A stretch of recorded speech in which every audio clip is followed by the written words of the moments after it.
Hi friends, welcome to my channel. अगर आपने अभी अभी एक न्यू बेबी डिलीवर किया है या फिर आप प्रेग्नेंट हैं तो इस वीडियो को लास्ट तक ज़रूर देखें। ये वीडियो सिर्फ आपके लिए है और इसके अलावा अगर आपके घर में कोई है तब भी आप इस वीडियो को ज़रूर देखें और उनकी केयर करें। तो प्रेगनेंसी के बाद जो 45 डेज़ होते हैं वो बहुत ही महत्वपूर्ण माने जाते हैं, क्योंकि इन 45 डेज़ में बॉडी रिकवर होती है। जो भी चेंजेस आते हैं, हार्मोन्स चेंजेस आते हैं, मीन्स शारीरिक और मानसिक बदलाव होते हैं प्रेग्नेंट लेडी की बॉडी में। डिलीवरी के बाद 45 डेज़ का टाइम लगता है उन शारीरिक और मानसिक बदलावों को स्टेबलाइज होने में, उनकी पुरानी कंडीशन में आने में। तो सबसे पहले हम बात करेंगे कि हमारी बॉडी में क्या क्या चेंजेस आते हैं डिलीवरी के। तो जो सबसे पहला चेंज है वो वेट को लेकर आता है। डिलीवरी के बाद बॉडी का वेट अचानक से 5 से 6 केजी तक कम हो जाता है, क्योंकि हमने अभी बेबी डिलीवर किया है और ब्लीडिंग भी काफ़ी हो जाती है। इस वजह से बॉडी का वेट अचानक से 5 से 6 किलो तक कम हो जाता है। उसके बाद जो दूसरा चेंज है वो हमारे टमी एरिया में देखने को मिलता है, क्योंकि बेबी डिलीवर हो चुका है तो वो जो टमी एरिया है वो काफ़ी ढीला ढीला सा लगता है। वो अपनी पुरानी पोजीशन में अचानक से तो नहीं जा सकता, क्योंकि ये 9 महीने का टाइम लगा है। 9 महीने के टाइम में वो धीरे धीरे करके बढ़ा, तो इस वजह से उसके बाद भी उसको टाइम लगेगा अंदर जाने में या टाइट होने में। तो प्रेगनेंसी डिलीवरी के तुरंत बाद वो थोड़ा ढीला ढीला सा लगता है। उसके लिए आप परेशान ना हो, वो टाइम के साथ धीरे धीरे ठीक हो जाएगा। उस टाइम आप कोई एक्सरसाइज नहीं कर सकते हैं, पर हाँ, आप अगर कंफर्टेबल हैं तो आप थोड़ा बहुत वॉक करें और बेबी को ब्रेस्ट फीड ज़रूर कराएं। ब्रेस्ट फीड टमी को अंदर करने में या फिर उनके यूट्रस के साइज़ को पुराने इसके शेप में ले जाने में बहुत हेल्प करता है। और इतना ही नहीं, अगर आप ब्रेस्ट फीड कराते हैं तो आपकी बॉडी जल्दी ही आपके पुराने शेप में चली जाएगी। अगर आपकी नॉर्मल डिलीवरी हुई है तो उसमें भी वजाइनल एरिया में स्टिचेस लगे होते हैं, तो आप उसकी केयर बहुत अच्छे से करें। उसको जैसे डॉक्टर ने सजेस्ट किया है, मीन्स जब भी आप यूरिन पास करें या मोशन पास करें उसके बाद आप उसको अच्छे से क्लीन कर लें। क्लीन करने के बाद उसको ड्राई होने दें, उसके बाद ही आप उसको कवर करें। इसमें थोड़ा टाइम लगेगा आपको हर बार, बट ऐसा करने से आपको आगे चल के उसमें कोई प्रॉब्लम नहीं आएगी। और इसी तरीके से अगर आपका सिजेरियन हुआ है तो उसमें भी आप अपने टाँकों को ड्राई रखें। 7 दिन के बाद टाँके गल जाते हैं या फिर उसको निकाल दिया जाता है। तो उसके बाद ही जब डॉक्टर आपको बताएं कि हाँ आप उस पर पानी डाल सकते हैं, नहा सकते हैं, टाँके बिल्कुल ठीक हैं, तो आप उस जगह पे डॉक्टर की ही सलाह को फॉलो करें। तो जो अगली चीज़ है वो है ब्लीडिंग। डिलीवरी के टाइम तो ब्लीडिंग होती है, बट वो जो गंदा खून होता है वो पूरी तरीके से बाहर नहीं निकल पाता है। इसलिए डिलीवरी के बाद भी धीरे धीरे करके जो ब्लीडिंग है वो कुछ दिनों तक चलती रहती है। तो इसके लिए अगर जो गंदा खून है उसको तेज़ी से बाहर निकालने के लिए, उस प्रोसेस को तेज़ करने के लिए आप इस चीज़ का यूज़ कर सकते हैं। क्या करिए, आप गुड़ लीजिए, गुड़ में घी मिलाइए और जीरा, इसको मिला के आप 3 से 4 दिन तक खाइए। ज़्यादा दिन खाने की ज़रूरत नहीं है। तो इससे क्या होगा, ये जो गंदा ब्लड निकलने का प्रोसेस है ये थोड़ा तेज़ी से निकल जाएगा 3 से 4 दिन में ही।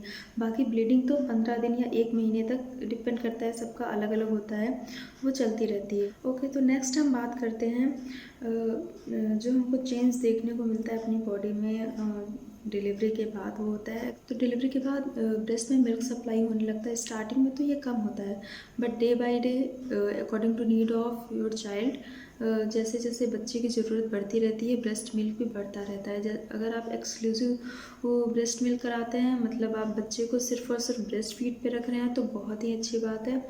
और इससे क्या होता है कि जो मिल्क सप्लाई है वो भी बढ़ता रहता है। तो अक्सर ऐसा होता है कि जो ब्रेस्ट है ना वो बिल्कुल पत्थर सा लगने लगता है, या फिर आपको ब्रेस्ट मिल्क सप्लाई ज़्यादा होने की वजह से आपको फीवर आ जाता है, शिवरिंग होती है, या आपको बहुत ज़्यादा वीकनेस लगती है। तो ये नॉर्मल है, ऐसा होता है। इस केस में घबराएं नहीं। आप क्या कर सकते हैं, जब आपको ऐसा फील हो कि आपका ब्रेस्ट बहुत ही टाइट सा हो गया है, या आपको पेन हो रहा है, या फिर आपको फीवर ऐसा लग रहा है, तो आप क्या करें, या तो एक गिलास गर्म पानी पी लें या एक गिलास गर्म दूध पी लें। कोई भी गर्म चीज़ आप पी सकते हैं उस टाइम पे। तो उससे क्या होगा, जो मिल्क है वो अपने आप निकलने लगेगा। या फिर आप अपने हाथ से भी उसको निकाल सकते हैं, तब भी आपको उस टाइम पे आराम मिल जाएगा। ओके, फिर आप क्या कर सकते हैं, ब्रेस्ट के ऊपर एक कपड़ा रख के और जो पानी की गर्म थैली होती है उसको आप उसके ऊपर रखें, तो उससे भी ब्रेस्ट का जो एक्स्ट्रा सप्लाई हुआ है मिल्क का वो निकल जाएगा। और जो इसमें ध्यान रखने वाली बात वो ये है कि आप अपने हाथों को ऊपर करके ना सोएं, क्योंकि इससे क्या होता है, मिल्क जो है वो ऊपर की ओर जाने लगता है और कभी कभी गिल्ट की प्रॉब्लम भी हो जाती है।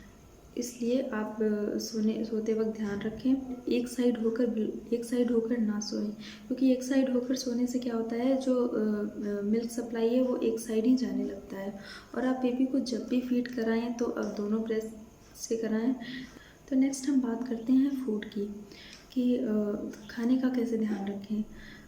खाने में आपको, जैसे आपने प्रेगनेंसी के दौरान 9 महीने अपना ध्यान रखा है, बिल्कुल वैसे ही आपको डिलीवरी के बाद भी खाने का ध्यान रखना है। आपको डाइट पे बिल्कुल नहीं जाना है कि अब आपको वापस अपने शेप में जाना है या ऐसा कुछ करने के लिए। आपको अभी 45 डेज़ तक अपने खाने का पूरा ध्यान रखना है। आपको ड्राई फ्रूट्स लेने हैं, या फिर आपके यहाँ मम्मी जो भी बनाती हैं, लड्डू, चूरन, ड्राई फ्रूट्स के लड्डू बनते हैं। हमारे यहाँ क्या होता है, ड्राई फ्रूट्स के लड्डू बनते हैं, वो तिल में भी बनते हैं, आटे में बनते हैं, या कुछ जगहों पे मेथी के लड्डू अलग अलग जगहों पे ये अलग अलग तरीके से बनाए जाते हैं। लेकिन उनका मोटिव सिर्फ एक होता है कि उनमें ऐसी चीज़ों का यूज़ किया जाता है जो कि आपकी बॉडी की रिकवरी में, आपकी वीकनेस को रिकवर करने में बहुत ही हेल्प करता है। तो आप उसको ज़रूर खाएं।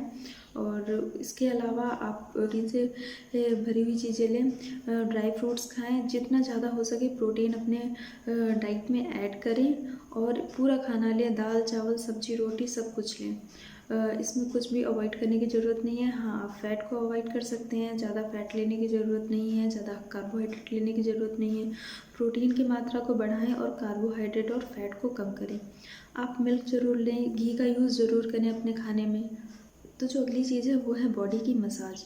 मसाज से क्या होता है कि हमारा जो बॉडी का ब्लड सर्कुलेशन है वो बहुत ही अच्छा हो जाता है, और हमें जो वीकनेस फील होती है उसमें भी हमें काफ़ी आराम मिलता है। तो ये बहुत ही बेनिफिशियल है हमारी बॉडी के लिए। इसलिए वैसे भी नॉर्मली भी अगर आप मसाज लेते हैं तो आपको बहुत ही एनर्जेटिक फील होता है। इन द सेम वे आप डिलीवरी के बाद तो 45 डेज़ तक मसाज ज़रूर लें।